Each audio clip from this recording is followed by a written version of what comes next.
So now that you've described to the best of your ability with lines what the exact shapes of these shadows are, our next step is to fill them in. When we fill in the shadow shape, it's really important that we use one value.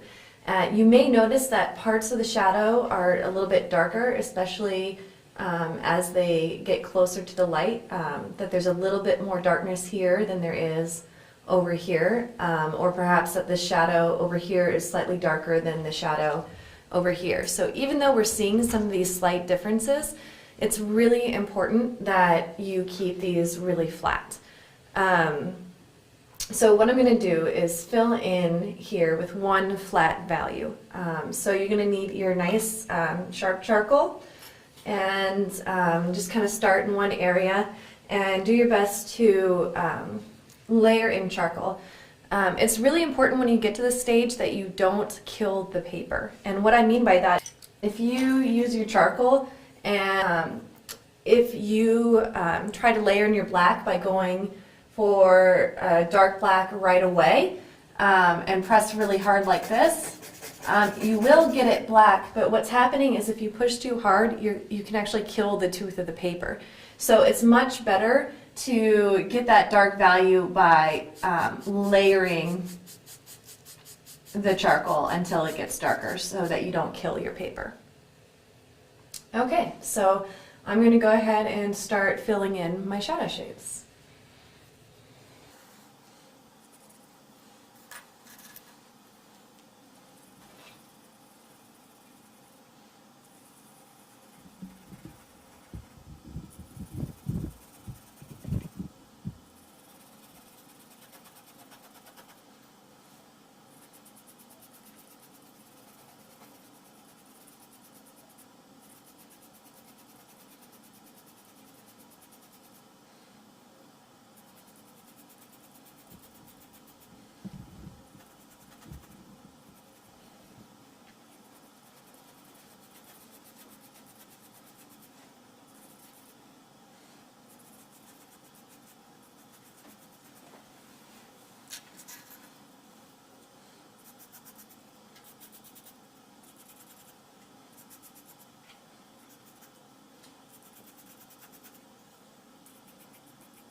Okay, so now that we have our shadow shapes filled in, we are ready to continue with the rendering phase of our drawing, and we will start working on pulling from our shadows into some of those medium values.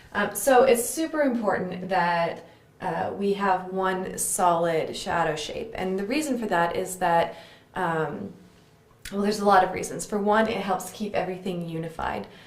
For another, even though we can see really subtle variations when we're looking in the shadow, overall the shadows appear pretty flat. And by making sure that our shadows look very flat, it will help us create the illusion of form in the light areas. So we want to keep our shadows nice and flat so that form can be created, and that contrast helps make things look really round. That's why the shadows are almost completely flat in the spark plate.